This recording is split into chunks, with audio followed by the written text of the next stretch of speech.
1, 2, 3. All right, there is a massive delay in this, so this could be awkward at some point. Cue me, dog.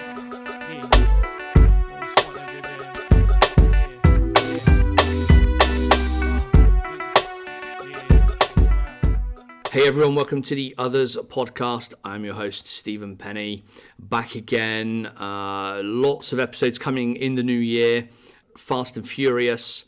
So we are back with a new one. This week we are discussing freedom, and again, another new guest joining me this week.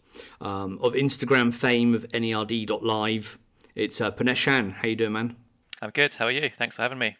I'm good as well. It's a pleasure to have you on. As I said on the last podcast, always keen to get new guests on here and have new inputs and new ideas. So really good to have you here, especially with your Instagram page as well, which is becoming more and more popular. Yeah, thanks. It's been a good journey so far, and there's plenty more content to come. So really excited with how it's going, and lots of unreleased tracks and footage I've got behind the scenes, which I'll be uploading in due course. Good stuff, and we'll talk a bit more about that at the end as well. Now, for people listening to the podcast, I will do my best in the edit, but I am in a snow-laden Finland. Punesh is in the Sydney area of Australia, I believe. So there's, let's say, a slight delay in our audio and video happening. So if there's any weird awkwardness and silences, then apologies from past Steve, and future Steve will desperately try to correct it as much as possible when I get around to editing this. So let's begin. We're going to talk about freedom.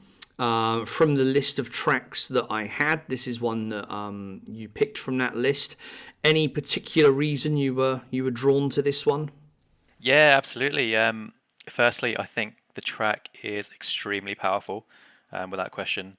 And I love that the main theme of the record is all about optimism, specifically, living your life without restriction or limitation. And I think more than ever that's becoming super important for all of us. Where individuality has been threatened by the likes of social media, and I think that having a track to remind ourselves that you can achieve whatever you want to achieve, and you are your own mind is a great thing to for us to celebrate. And Pharrell definitely does a great job at promoting that thought in the track. And personally, I think it's quite fitting in the time we live in right now, which is why I chose this track. Yeah, exactly. I have to say, this is one that I've had on the list for a while. I've tried to push it to a few people to do. No one's kind of been really keen on doing it, but for me, this is probably the most underrated Pharrell track out there. It's one of my personal favourites, so I've been really looking forward to doing this one. It's probably my, I'd say, second most watched Pharrell N.E.R.D video, probably after Frontin'.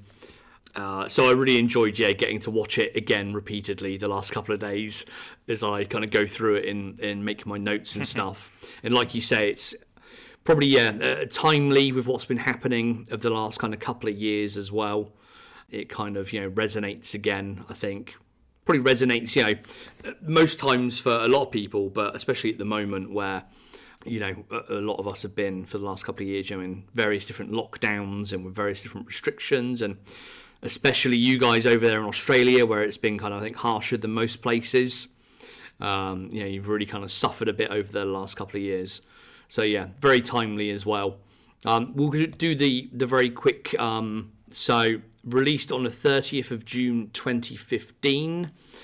Makes me feel really old, as do most of these tracks when I talk about them nowadays. Released as like a standalone single and then also part of the Despicable Me 3 soundtrack. I was very surprised that this never made it onto any actual Pharrell or N.E.R.D type project and was part of just Despicable Me. Yeah. I don't know how or why it happened like that, but it did. It didn't perform brilliantly in terms of charts. I think it got to number 1 in Belgium. What else have we got? Number 3 in Greece on a certain chart. Number 3 in Israel. What are we looking at in the US? Number 30 in the US and 36 in the UK. So, average performance in terms of the sales and whatnot of this one. 117 million YouTube views so far. Video directed by Paul Hunter, who, you know, has done God knows how many huge videos over the years, including Frontin, as I just mentioned a moment ago. And this one, the video itself, you know, nominated for the best music video at the 58th Grammy Awards, which would have been in 2016, I'm guessing. Yeah. So yeah, that's the quick facts. So yeah, let's kind of jump into it. So a few other sort of initial things I noticed from kind of, you know, looking into the track and listening to it again. Obviously, the track itself interpolates Uptown Anthem by Naughty by Nature, which is a track I'd kind of completely forgot about, so I had to actually go back and re-listen to and re-watch again recently. Obviously, instantly recognised it. The video, I'm not sure I'd seen that before, but features quite heavily Tupac, who, cause the track is from the Juice soundtrack. So we're talking what year was that? 91, 92, roughly? Yeah, it must have been. Yeah, 1993. Yeah, definitely. Early days, that stuff, yeah. Definitely, yeah. And looking at the credits, I noticed this kind of what I really like about a lot of these kind of Pharrell projects is you find not sometimes weird and wonderful names, but names of people that contributed to songs in some kind of way that you don't really expect. And it tends to just be the people just in the studio that are just sat around at the time. So in this case, you've got on backing vocals, you've got Latrell, so obviously who Pharrell has worked with for many, many, many, many years and does a lot of backing vocals. You have Fee Hollinger, who works for I Am Other, who would probably have just been in the studio at the time of this being made. You have Rhea, who's obviously one of Pharrell's backing singers on tour and everything else. And then also Cynthia Liu as well, who is of, you know, Cactus Plant Flea Market fame. Also Pharrell's used to be his assistant, his stylist. I think still works as his stylist in some capacity. But yeah, her on a backing track as well. So I think, you know, with these backing vocals and stuff, Pharrell just tends to kind of pull in whoever happens to be sat around him at the time, which is always interesting. And as I'm saying that, I've noticed a red warning. Punesh has put his hands up. There is a failure of some kind. Yeah. Something isn't working. Your computer is not allowing Riverside to record. Please refresh to continue recording. That's what mine says. All right. So, yes, it's telling me, please have Punesh refresh his page to continue recording. You refresh your page, I'll see you back here in a minute.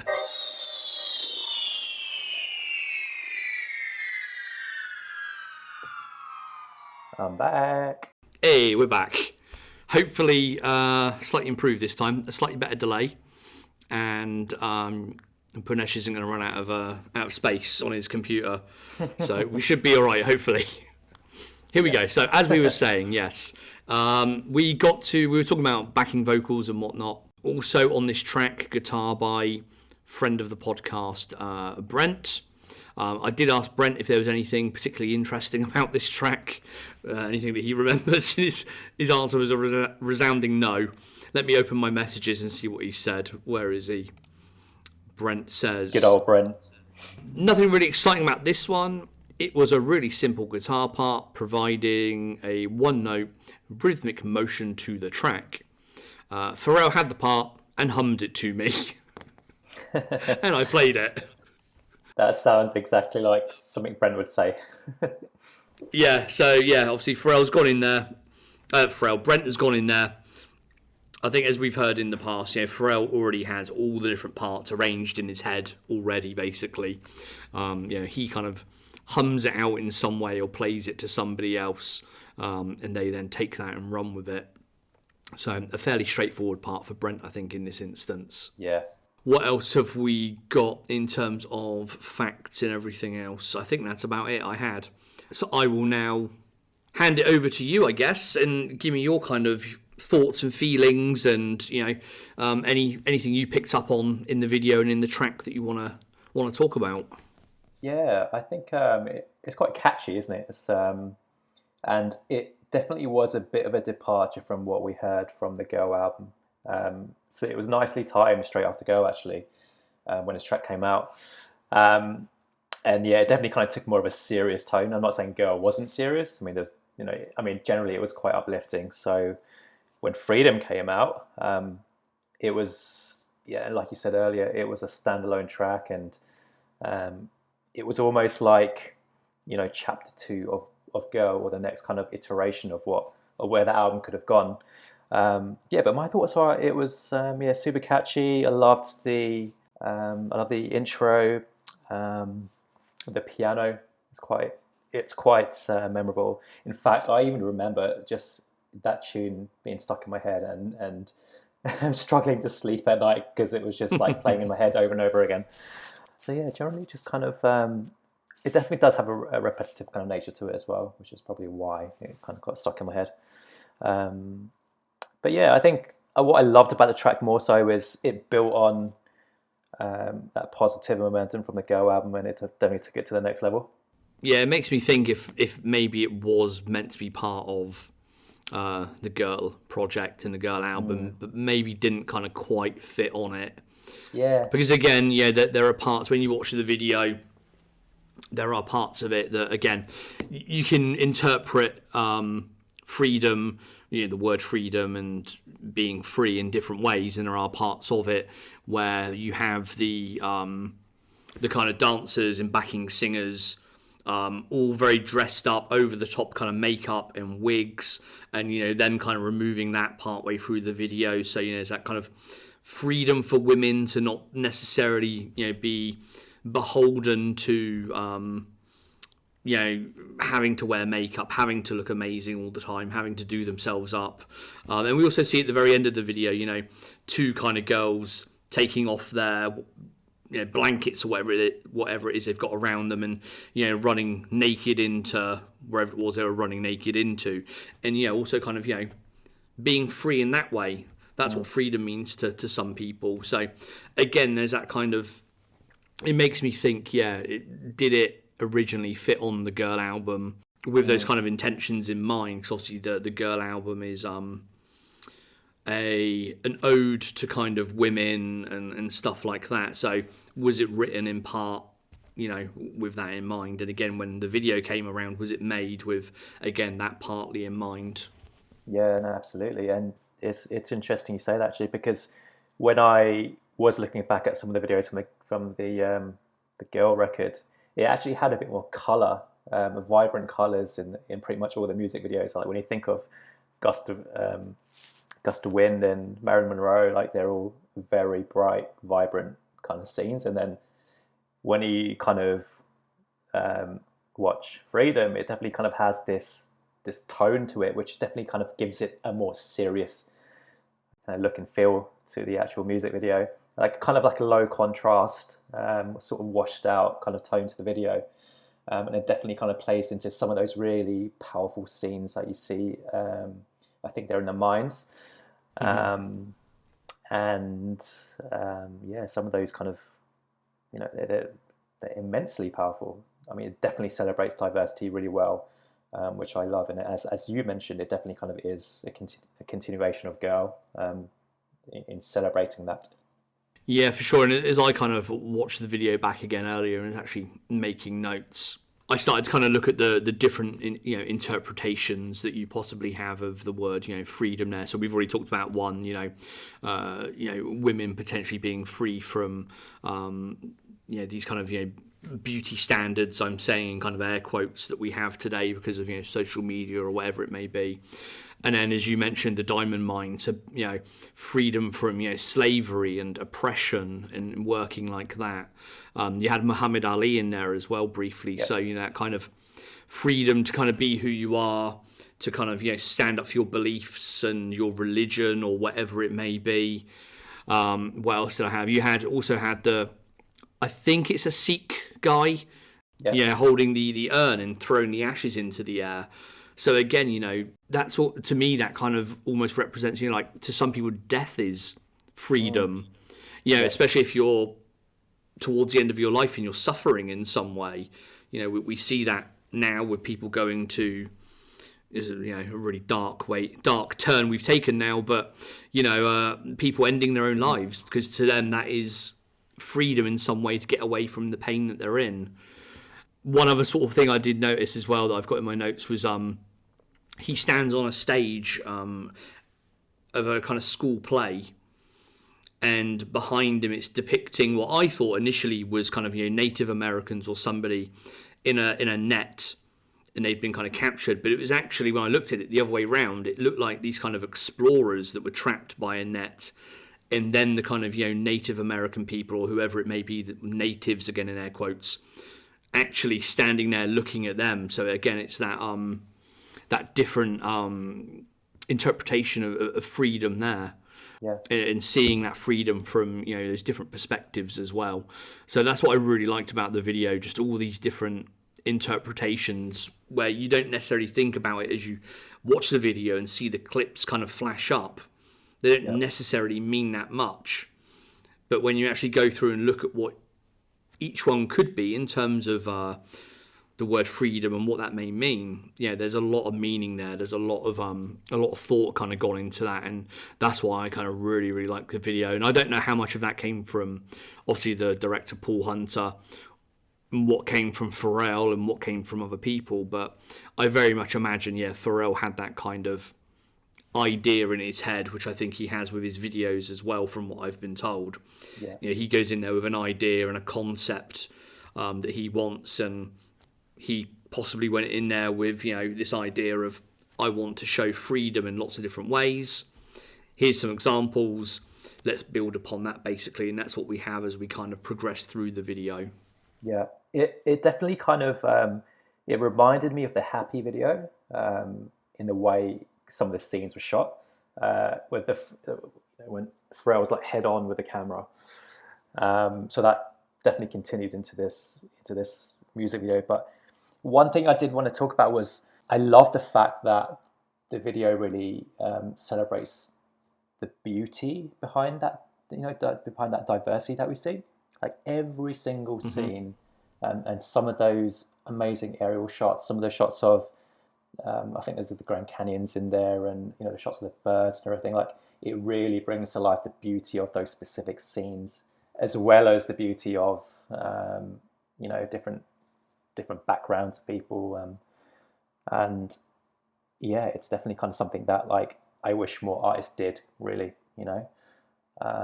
I know Pharrell's on his journey of really kind of embracing this whole kind of this whole idea of gratitude, and I don't know if you've kind of come across some of his masterclass stuff yet, but yeah, this album for me was kind of like the start of that sort of new Pharrell that we had post kind of the 2010 like N.E.R.D Nothing album. It was sort of like a new version of Pharrell. It definitely kind of made him popular in the mainstream as a result as well, so it wasn't a bad thing. But yeah, just from a character development point of view, it's really interesting where he's taken this song. Yeah, and I think, you know, a lot of the N.E.R.D stuff over the years has been kind of socially conscious. It's touched on certain subjects, politics and things like that. But I think this is maybe one of the first ones where it's you know, a real socially conscious first track, in him really literally and metaphorically shouting about it and screaming about it.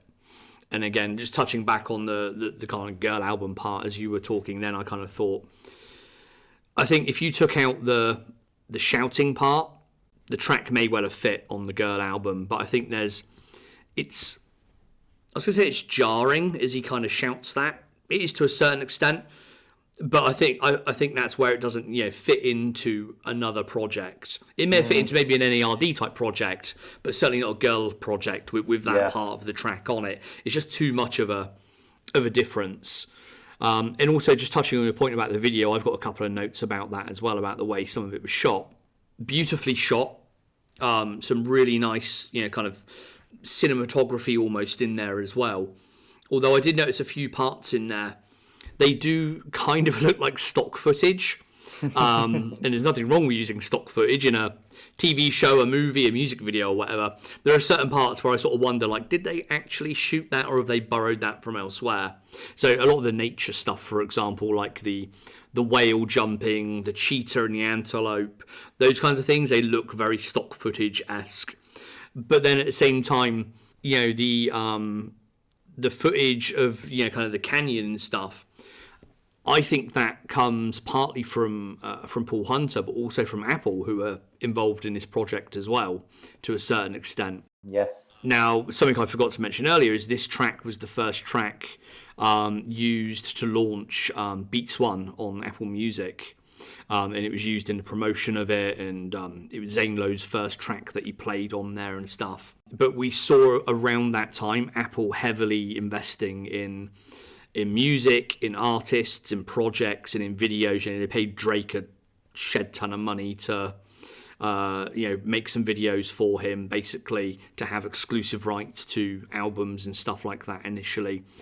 And some of those shots I see very much remind me of a lot of stuff Apple was working on at the time for its own kind of promotional material. But also, if you have an Apple TV, for example, the screensavers that you see that are made by lots of different artists and photographers around the world, these kind of scenes where they fly over cityscapes and deserts and the newer ones, Grand Canyon and stuff as well. Some of the shots very much reminded me of a lot of that work as well. So it wouldn't surprise me if Apple were involved in some way or utilized in some way to, provide some footage or help get certain footage as well. Yeah, definitely. That's a really good point, actually.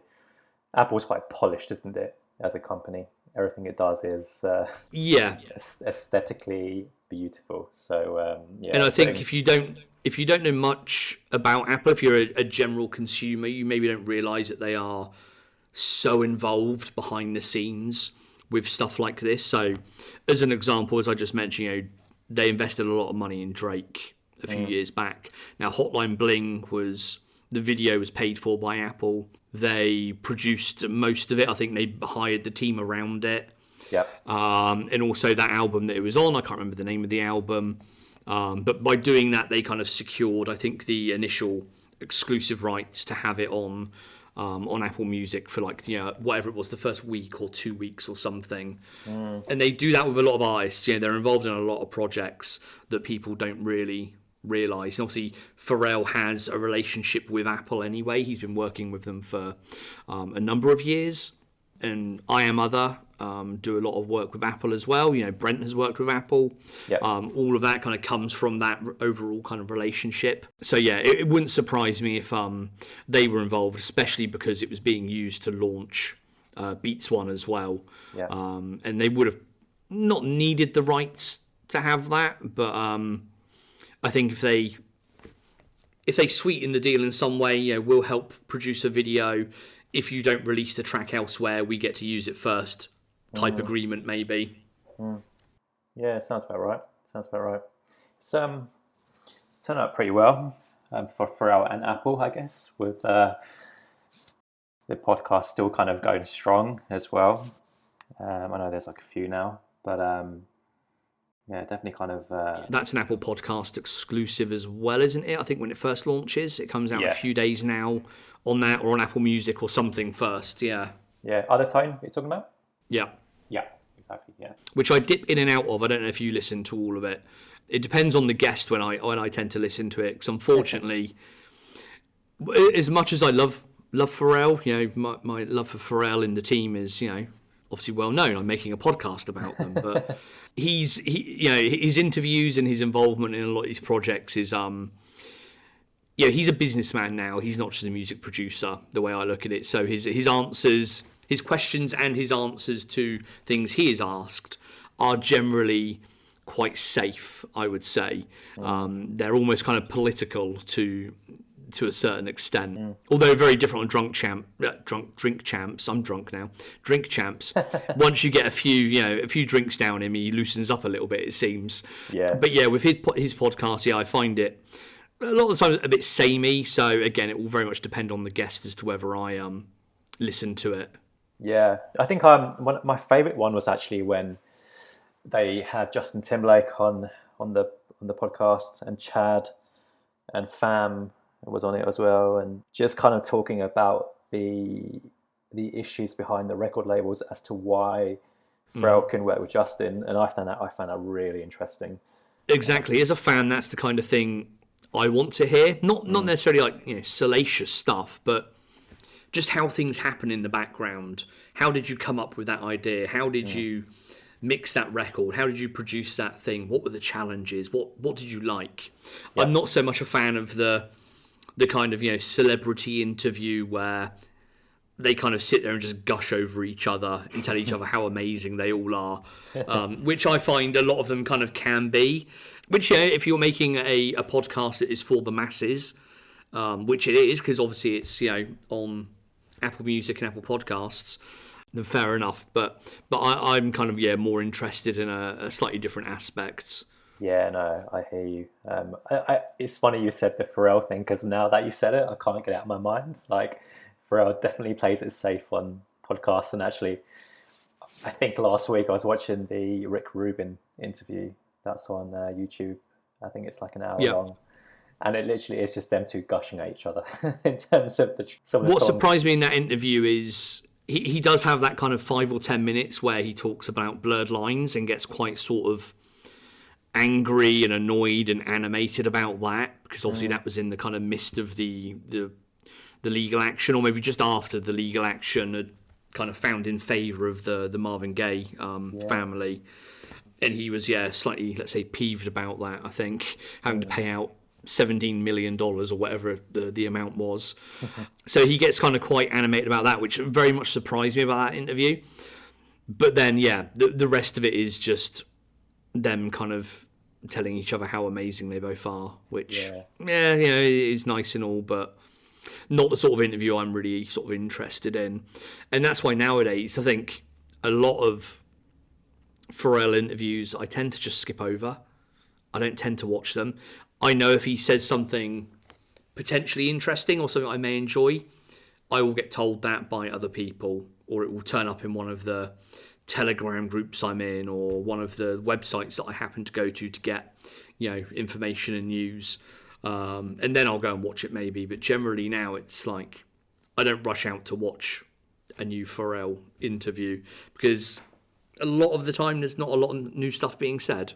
Yeah, as you said, it's he understands that it is a business, and the people that we are watching or listening to that content are probably mainstream people anyway. Like, I know you're part of the subculture, so the detail, well, for us is really, really important. But for people that come across these interviews, that's exactly what they want to hear. They want to hear Rick and Pharrell gushing over each other, and that's, I guess, it'll kind of make their day ultimately. But the detail behind the scenes is it's definitely kind of few and far between in Pharrell interviews for sure. The last bit of my notes I had, just to round off some of the video stuff. This was the all denim Pharrell phase that he had with his flat cap. I say flat cap, I think it's like a Chanel hat or something, which are a bit more expensive than a flat cap. If you're not English British, you probably don't know what we're referring to. Google it, you'll see. And I initially noted down, there's no product placement or anything in this kind of video in terms of what he's wearing.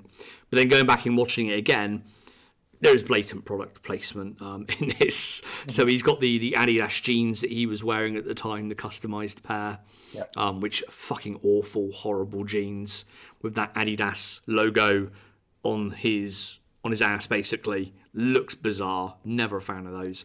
He's got the Chanel. I didn't even notice it. No, they're in a couple of videos. I think Gust of Wind, he wears them. And there's maybe another from around that kind of era. He's wearing them. And not that I'm sat there looking at Pharrell's ass, obviously, but that Adidas logo is so big and red, it's just like, it looks bizarre. So not a fan of those.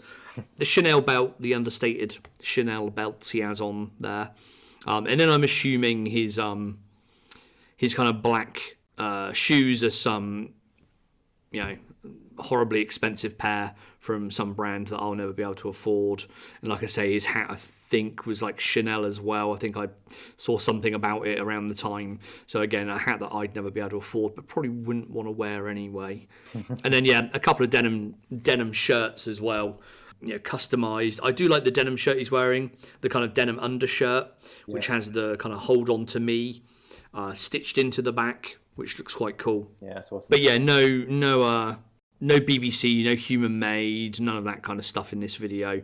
A slightly more kind of grown up looking, as you mentioned earlier. It's, I think, part of that transitioning phase of Pharrell into his next stage of life, let's say. Yeah, a man of wisdom. Yes. Anything else from yourself on the video or the track?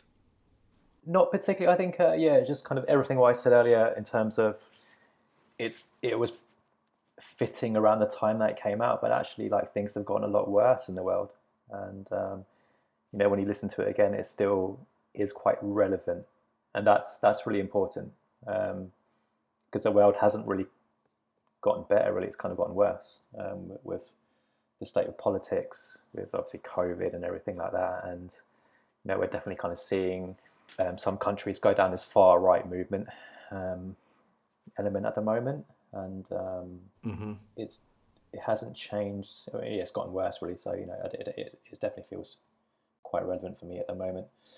But yeah, just kind of like expression of thought is really interesting for me, and I really support people having their own positive.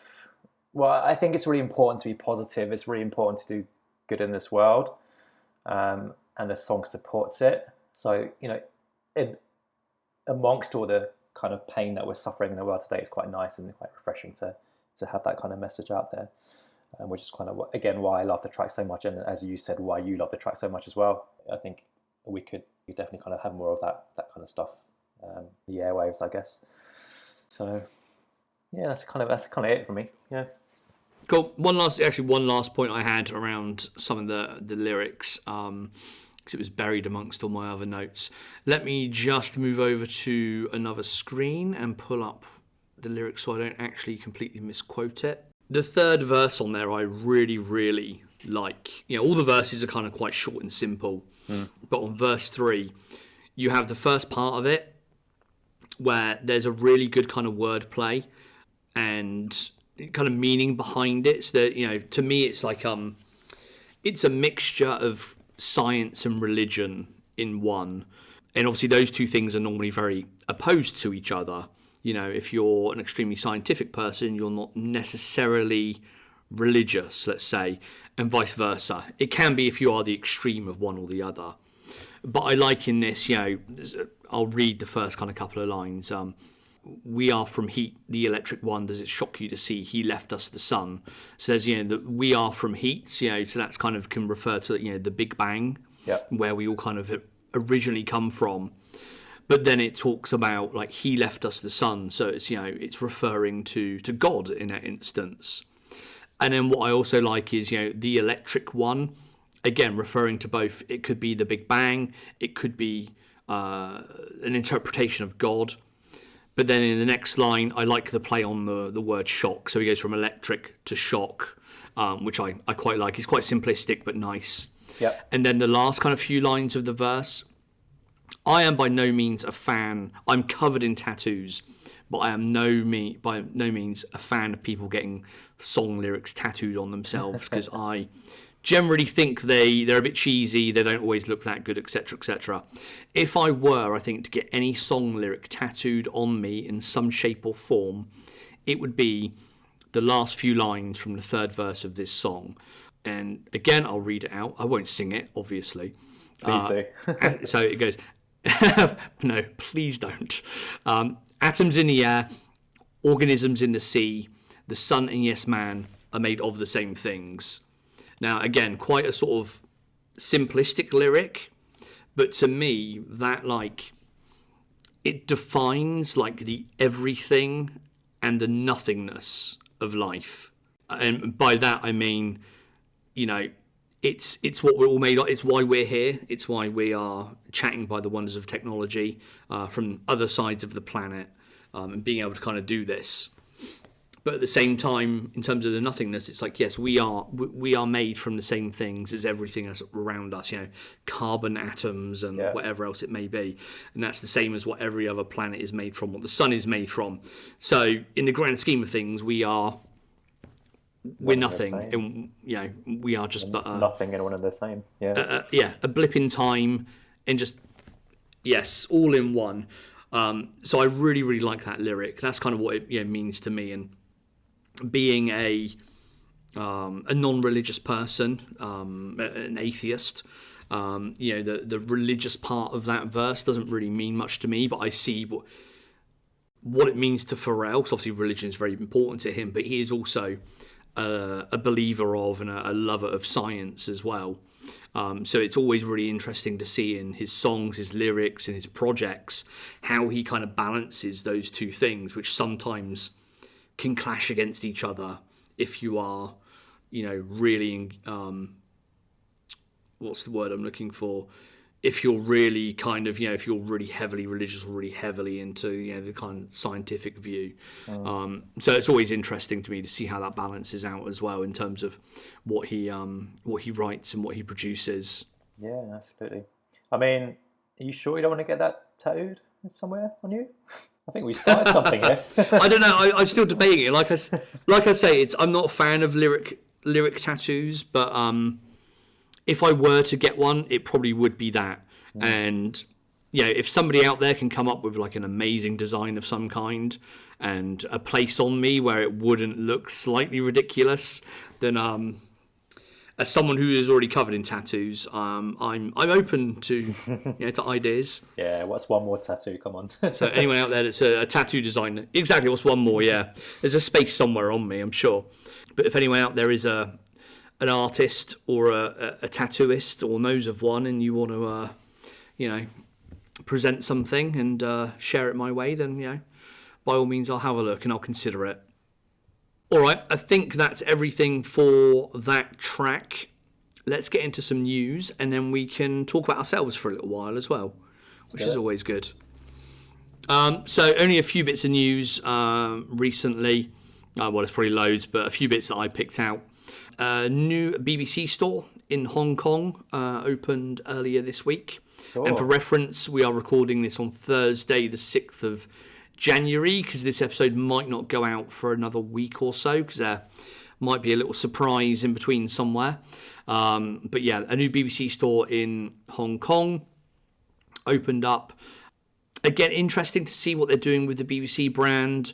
I know Pharrell probably isn't particularly involved in this, probably doesn't particularly care either way either, but he probably has to sign it off.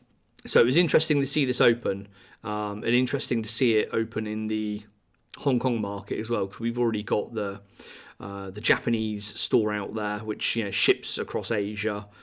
So yeah, a new store. It looks great. Uses the kind of star-filled design kind of on all the walls and on a lot of the they've got like one of these kind of little photo booths there, which is all the Starfield design, which is obviously one of my favourite patterns BBC have ever done.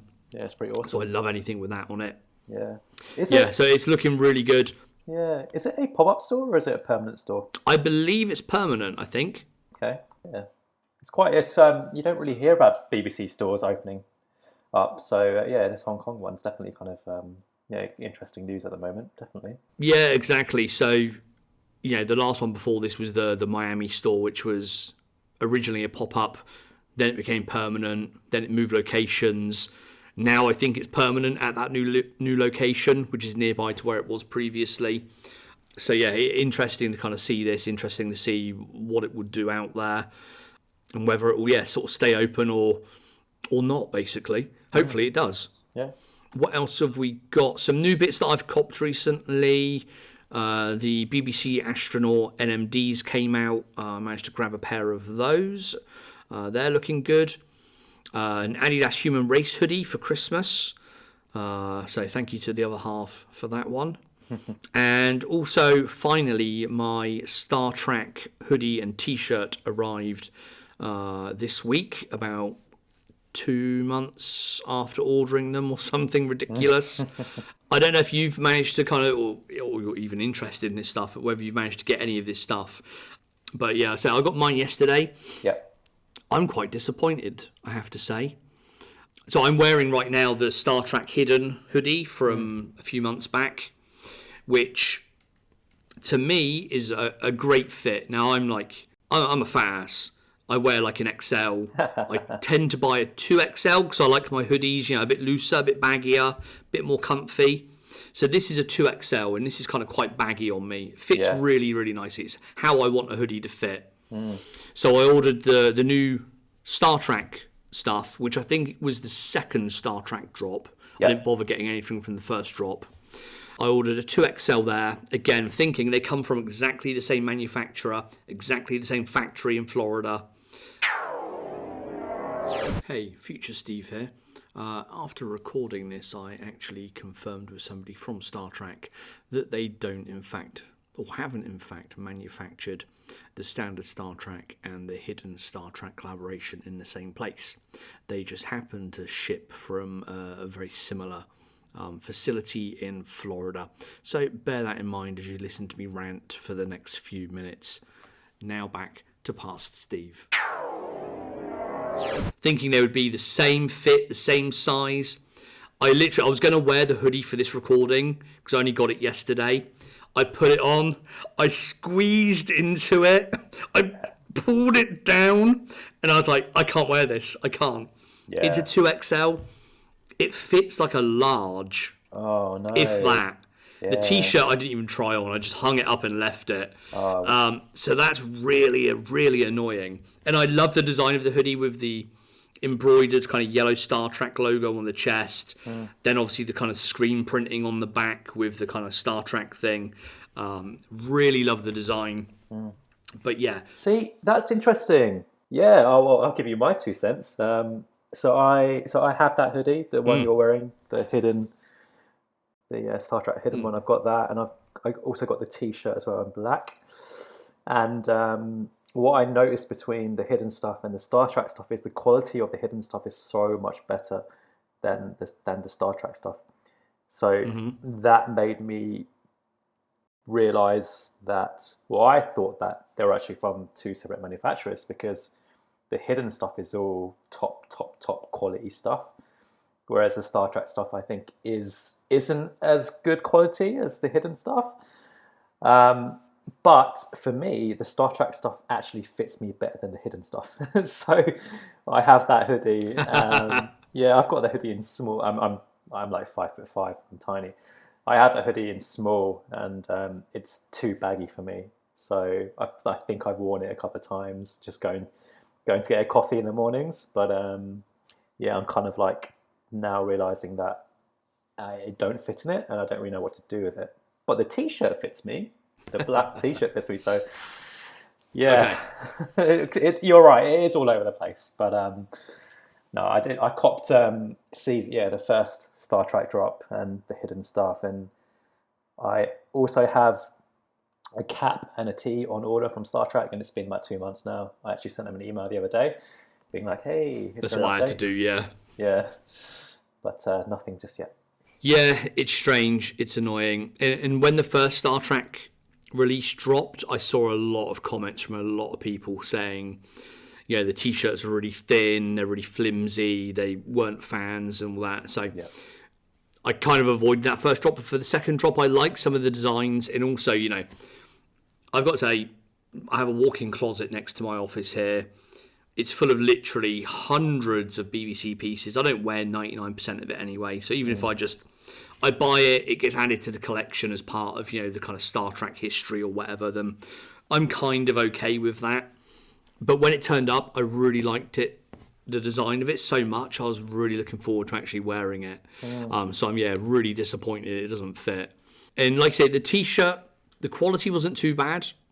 On this second drop, from what I saw, it wasn't as thin as I was expecting from what people had said regarding the first drop. Yeah.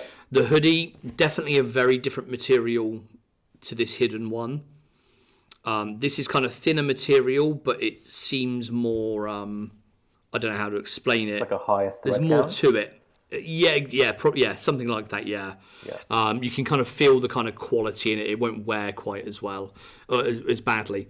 Whereas the Star Trek one, it is quite heavyweight, it is quite thick, but you can kind of feel it's sort of fluffy on the inside, and it feels like it will probably wear out a bit quicker. Yeah. But it's not bad by any means. I've paid a lot more for clothing from other brands that are of less quality. Yeah. But yeah, it's just slightly annoying on the the sizing as well. And I think I may have mentioned this on the last podcast. I can't recall now. But I got a few bits from BBC EU a couple of months back when I popped back to London for a weekend, from the new ice cream range they're doing. And like the fit of those, again, just weird, ridiculous. Again, a 2XL hoodie, quite tight in certain places, really baggy in some parts, really tight in other parts. Didn't seem quite right. And then I bought, what I loved was the Cones and Bones crew neck they did. And they had the kind of blue version, the black version. I think I got a black version, because black goes with anything, basically. And again, the arms, the top part of it, fits great. But then you pull it down, the length of it like reaches my belly button. Oh no. And that's about it. It's really bizarre. It's like really short. Oh, that sounds like a nightmare. Yeah. And it's like, it's a 2XL, which you think I normally complain that, an XL size or a 2XL, they make them for like really tall people. So they're normally really, really long. Like the arms are really long, the length is really long. This just seems to be like really short. I don't know. The sizing is bizarre, and I feel like a real old person complaining about the size of clothing. Yeah. Because I know as a kind of teenager and somebody in my early teens, I'd be like, I know what size I am. I buy it, and that's my size. And I don't understand people that complain about that stuff. But now as I get older and I spend more money on clothes, a lot of money, and I buy quite expensive stuff, it's just bizarre how it can just vary so much. How this hoodie here can be slightly oversized and baggy, whereas something else that's meant to be exactly the same runs about 3 sizes smaller. Yeah, weird. That's not. Yeah, I think hoodies in general just seem to be a little bit like, if you're gonna buy an XL in a tee, don't get an XL in a hoodie. Like, yeah, it's just never consistent at the moment, is it? But you live and you learn.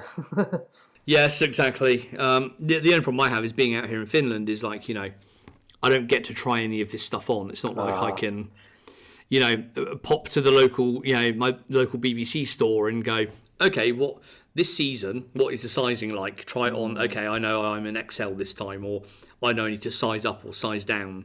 So you got to buy it blind. Yeah. And then, in theory, I could be a person that gets it, goes, oh, it doesn't fit, and sends it back, but I just can't be bothered.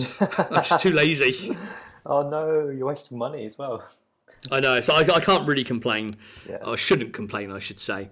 The one thing maybe, and this has been pointed out to me before, is like, maybe start doing some exercise again and actually fit back into these clothes, Oh yeah.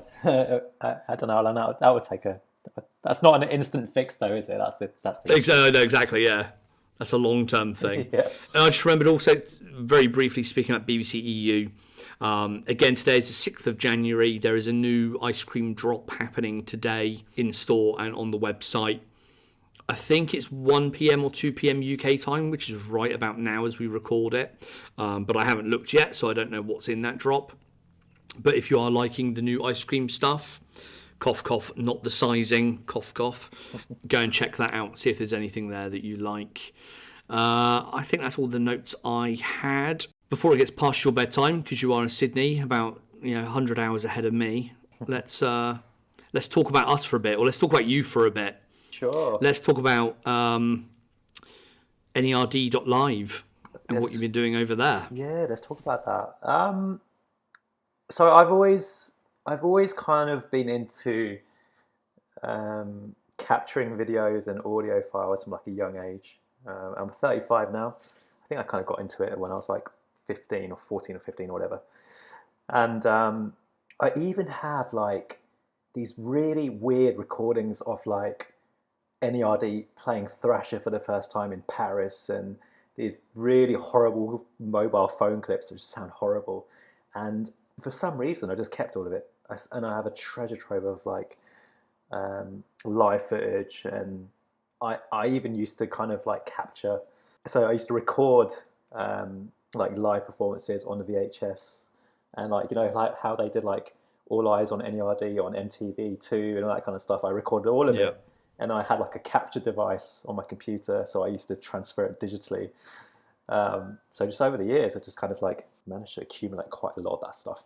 And even from the early days, like from the original N.E.R.D site and the Star Trek site, like there were live videos of them playing that Shepherd's Bush Empire, which I kind of got, and some of the videos of like Pharrell talking about Stereolab and Chad doing a tour of his house, and I think introducing the audience to his ex-wife. I mean, ex-wife now, I guess, but and his kid as well. So like all that kind of stuff I have, and I was like, do you know what?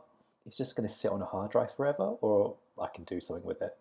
So yeah, just decided to kind of like put it all, not all of it, but a lot of it on that page at the moment. And I'm definitely kind of getting a lot of DMs, a lot of likes and comments on this stuff. And there's been a few people who are kind of got annoyed that I posted a lot of early stuff when I first started it, and they were like, "Oh, is this going to be another page where you're just going to ignore like the 2010s?" And I'm like, "No, dude, chill. We've got all the time in the world. Don't worry, it's coming." But people like to kind of complain. So yeah, no, I'm kind of really enjoying it and really happy that kind of Brent's following the page. I mean, Eric, Twig, Philip, like they're all kind of engaging with the page, which is like really nice actually, because I know they're all part of the family. But yeah, really excited with where it's going. It's only been like 3-4 months or so. So yeah, we'll see where it goes. No, that's cool. Because I saw one of your early posts got shared by somebody, by a mutual follower of ours. I can't remember who, and it was a show that I think I was at. So I was like, oh, well, obviously I remember that. So went in there, had a look, and I think you only had a few posts up at that time. Yeah.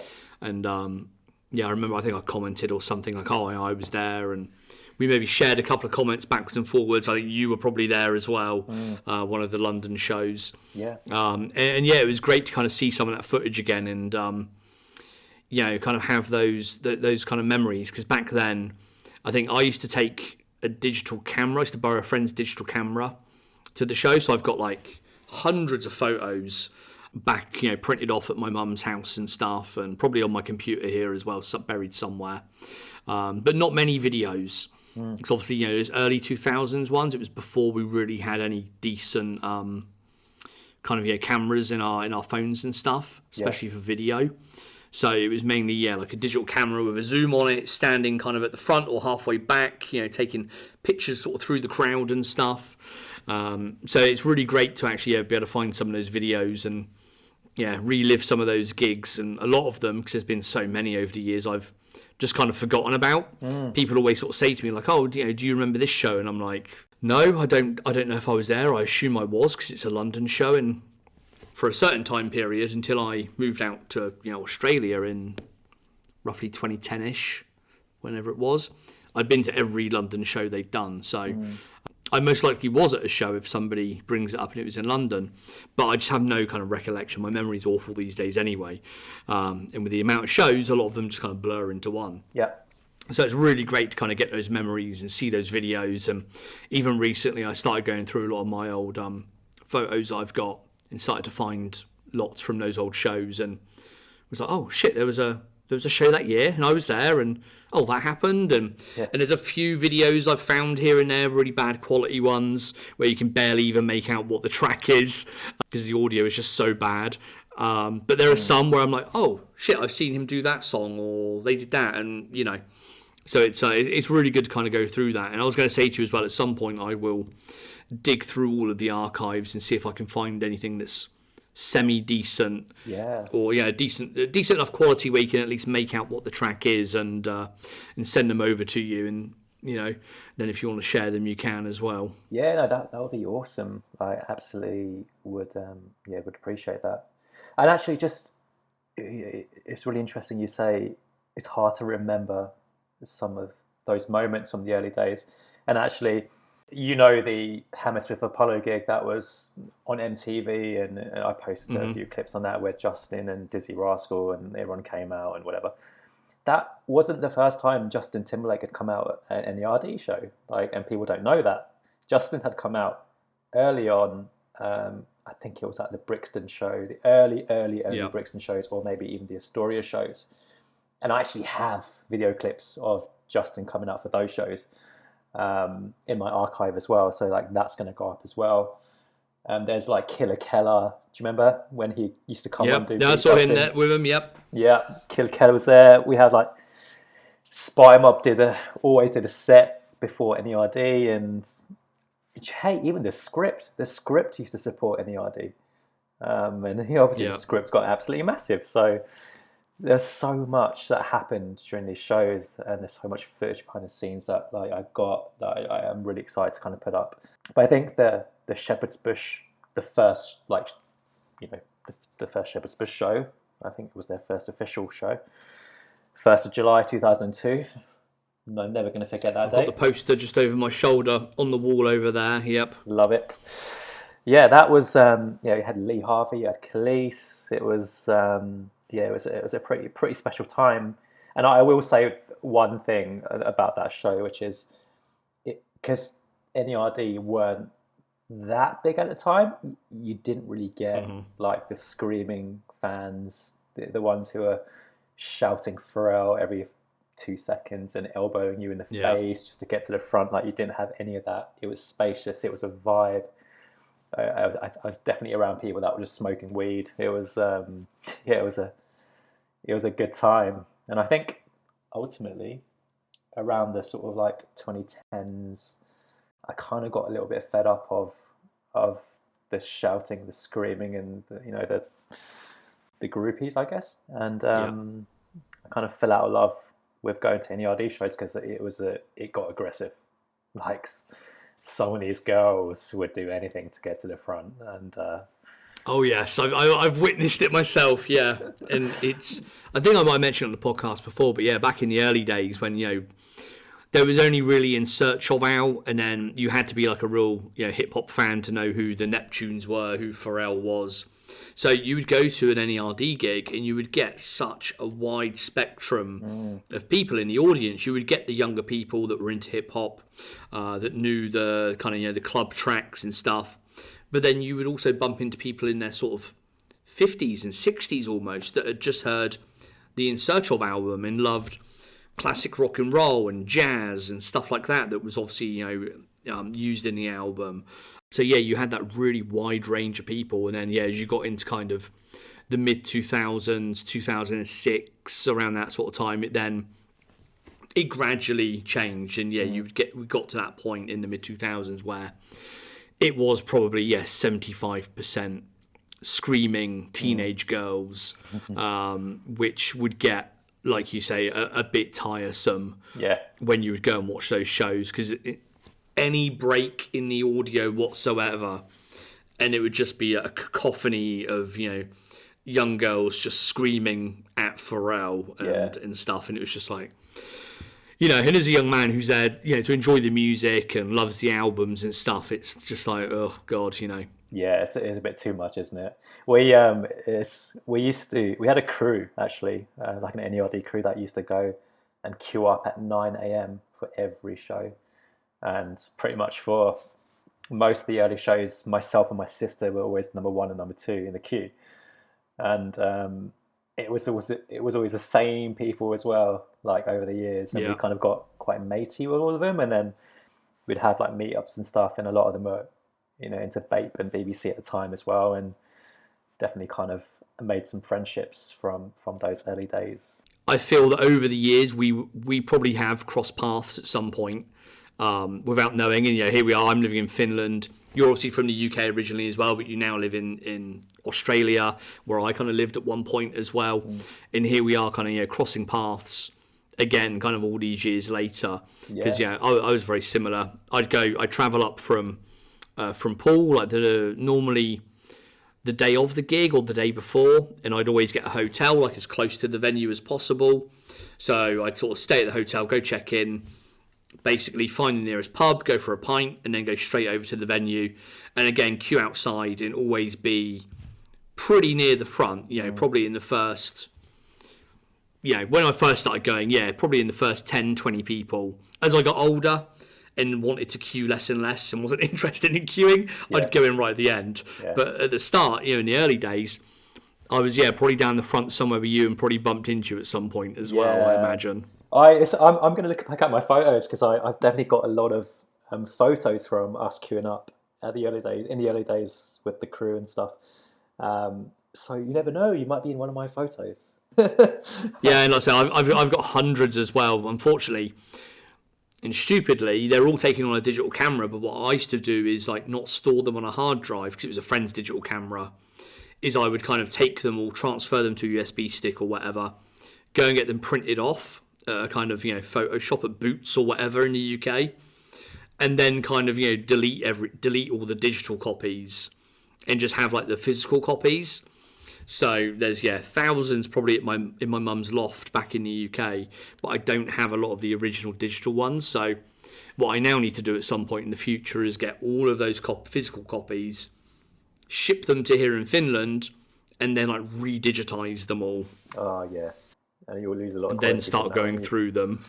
Yeah. So it's going to be a mission, but maybe one that's worthwhile, worth doing. But at some point in the near future, I will also go through what I have on my various hard drives and in my photos album and stuff like that, and see what I can dig out. And if I find anything good, like I say, I'll send it over to you, and I'll try and keep an eye out for your face as well. 'Cause, like I say, we've probably seen each other. We've probably been in the same crowds together, and It's also good to reminisce as well, isn't it? Like when you look back, and like, one of the things I always notice in all these photos is there is not a mobile phone in sight. There is not because nowadays you look at like videos on YouTube and everybody's just got their phone up.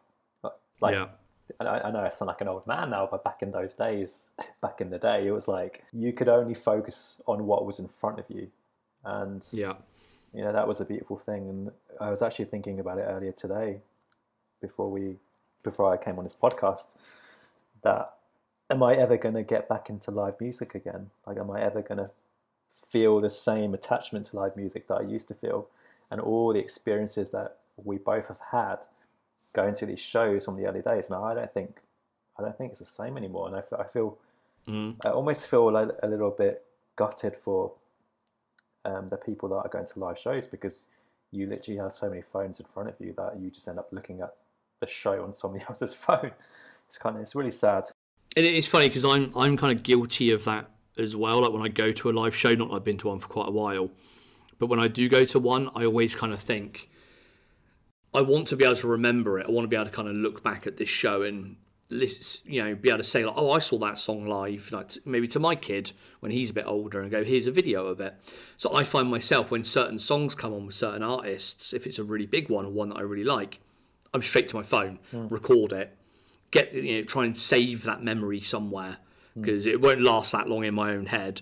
So get it on the phone quickly. Yeah.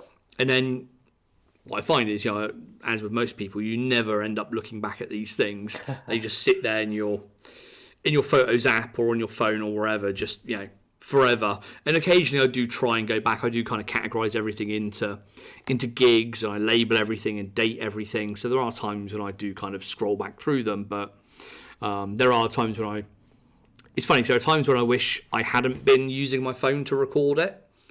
But then there's a lot of times where, I've seen Kanye like 6 or 7 times live. I went to like his first 2 live UK shows.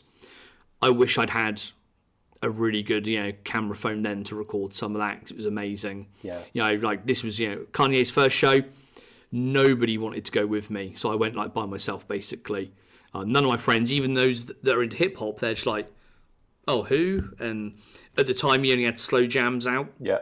And I think the album just had dropped, but Slow Jams was only what people really knew. Yeah. So nobody really wanted to go. Nobody was really into him, and I wish I'd recorded some of that.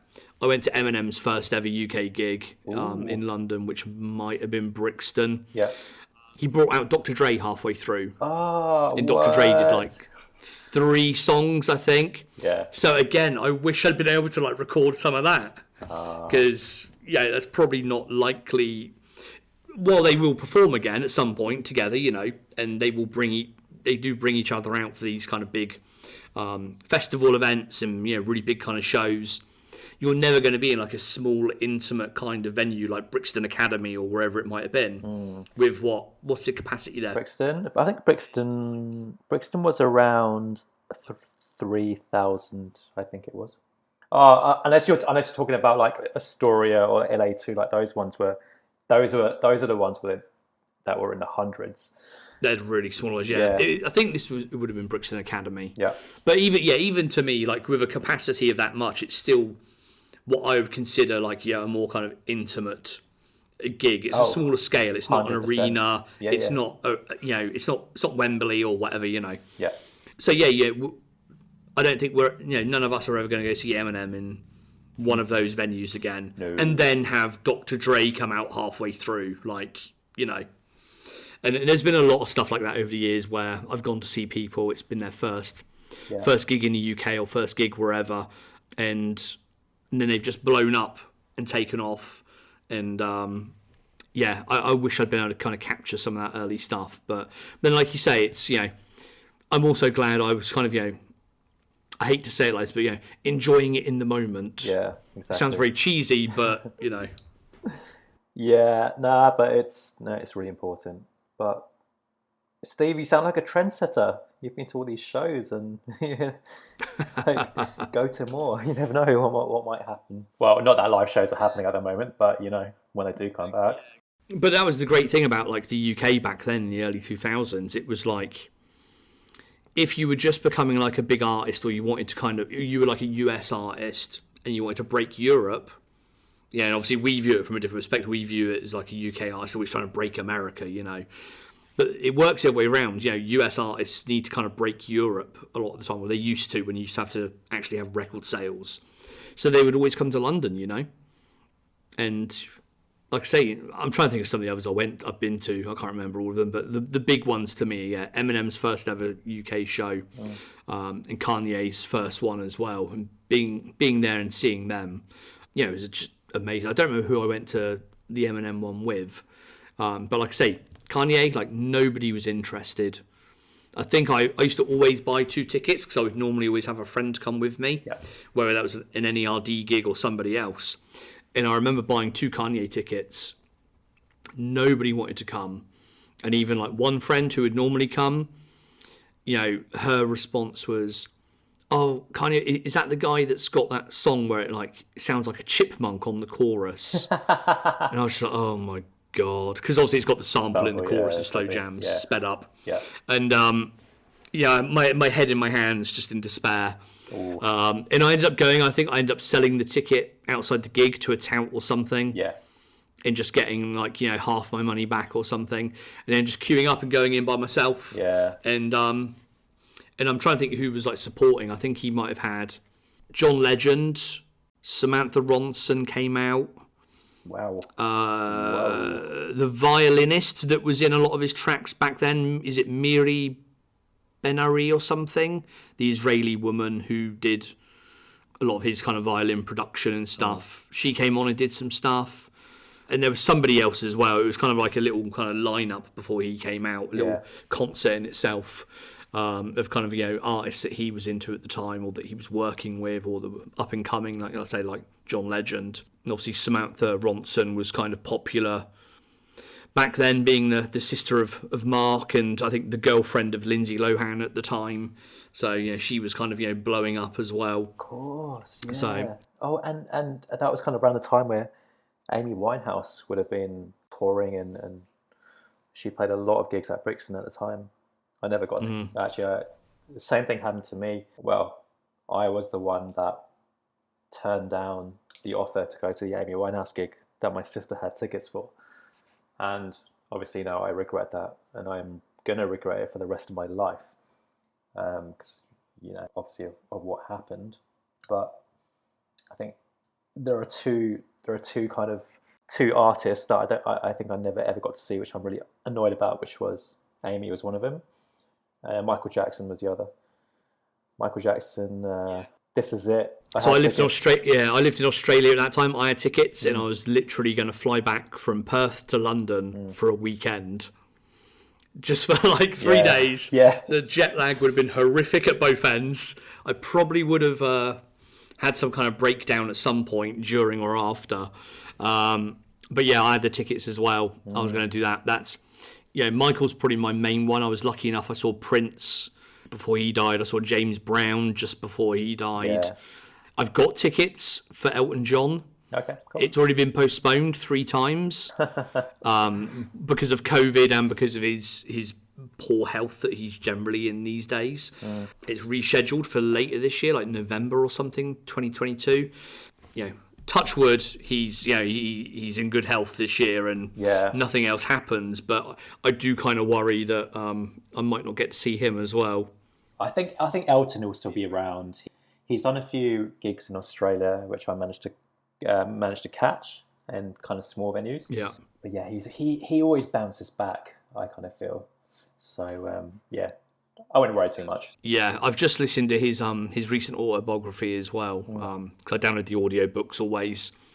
So if anyone is an Elton John fan or just a music fan in general, or just a pop fan of the kind of 60s, 70s, 80s, and I highly recommend his autobiography. As you can imagine, with someone like Elton John, he doesn't really hold back, let's say. So he tells it like it is and like it was, from obviously what he can remember from his years and years of alcohol and cocaine binges. But it's a very good read or listen. And if you listen to it, it's narrated by, he does the first part and the last part, and then the rest is what's the guy's name that played him in the movie?